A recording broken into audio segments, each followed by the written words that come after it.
Hey guys, what's going on? DJ Sleazy Nuts here, and today Behavior Interactive has done something astonishingly different, but don't click off yet though. I know you're wondering, oh great, another jackass telling me some DBD news. Skip! And while I understand that this is, this is less me telling you news and more cutting and separating the wheat and chaff for what I'm more excited for in this next update. This here will leave room for discussion in the comments section below. But hey, they're upping the game mechanics and doing things to care for and fix their game. Not Band-Aid fixes, not patches, no substitutes, straight up fixing things like slugging, the Go Next epidemic, the surrender feature, and much, much more. While players will still be able to somehow in some way find ways to exploit this, at least they'll have more effort that they need to put in order to get away with what behavior is about to lay down on them. Let's dive into these really big and exciting news topics, shall we? Here are the top 5 areas that I am excited they're fixing. Map offerings problem.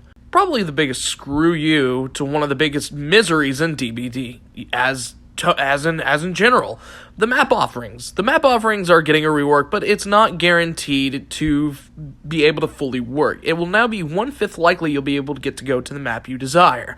Oh, and it doesn't stack, so don't try this with your buddies. Not only will you be able to still do your map achievements every now and again, but now it's on the fair side, as both sides now, instead of going to RPD or fucking Midwich every game, you can finally have moments of fair fights. The times where the only survivors try to send me to Badham, Azerovs, Macmillan, or Erie, it'll be like an entire fucking day. Especially Erie. Like, Jesus Christ, I hate Erie and Swamp, but oddly enough, I'll miss the people who send me to RPD. I feel like that and the D&D map are the in favor of DJ Sleazy maps. Love them. Now let's talk about perk loadouts and preview. Now while you're in the lobby, you can get a glimpse of your own loadout as well as more loadout slots to store your favorite builds, which I'm fucking excited for. This is more quality of life than anything and offers more variety, but it depends. How many loadout slots? Like, me personally, this is what I've longed for. Like, I like weird, quirky builds. I'm oddly enough the guy that likes to use Ink Egg and Eerie Feather, Stealth Artist is honestly kind of fun. Spirit with Starstruck, Awaken Awareness, Languid Touch, and Spies from the Shadow. I don't know about you, but I've been wanting this. Like, will they let us name our loadouts? That'd be pretty cool, honestly. Extreme Hiding. This has pissed everyone the hell off.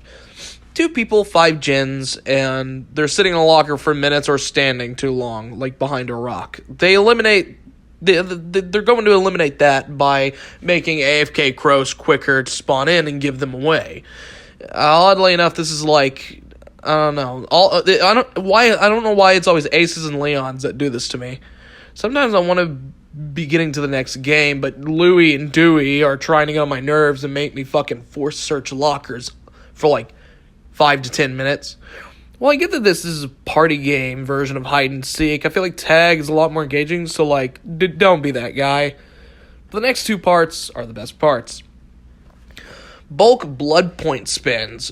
Buy them in bulk, 2-for-1 deals on Ink Eggs and Eerie Feathers. But jokes aside, the Blood Web's biggest quirk is just being a waste of time. But the devs will include bulk spinning to instantly pop your blood points into a killer or survivor and then continue to gain more. While I'm grateful for this, I sometimes just avoid spending them for the reason alone that you have to sit there, mash the A button while you walk into the kitchen, make something to eat, controller in your right hand, only to come back and see that little circle has been misplaced somewhere else and not on the blood point button. So that sucks. Anti-slugging. Go Next penalties, and the surrender option. I put this into one entire category because this itself is just kind of like the big issue area, like the big fucking G. The main reason why the devs are putting a little bit of fixes into their game. Sometimes it's annoying, to sit there and bleed out all game because some killer with a small PP decides that they want an easy win. It doesn't reward much blood points to the killer or you, and it wastes time, but with one button, you guys can literally just end the game when all 4 survivors are on the ground. But don't worry, eventually killers will get a kick in the head for that soon, because that too is on the chopping block. But hey, you know what else is on the chopping block? The Going Next people. That's right. Behavior is implementing a system that splits Go Nexters and downgrades them, giving their crybaby ass a penalty point. As a content creator, I hate Go Nexters, especially if it's a crazy build and someone nopes out. Because then I'm like, okay, go back, delete it, get rid of it. It's dead footage. It's not fun for anybody. Especially the people that I have to sit there and murder and mow down before I have to get back to the content. But there is going to be much, much more as demonstrated on the roadmap. As much as behavior gets clowned on, it's important to remember the big things like this because, even if they don't do exactly what the consumers want, they still have their eyes and ears peeped out for the biggest parts of their game, as well as the health of it. Big W to the devs for being cool and making the game more enjoyable to play. If they keep doing these kind of things, I personally believe they'll get that labor of love reward that they've been wanting. With less sarcasm this time and more seriousness.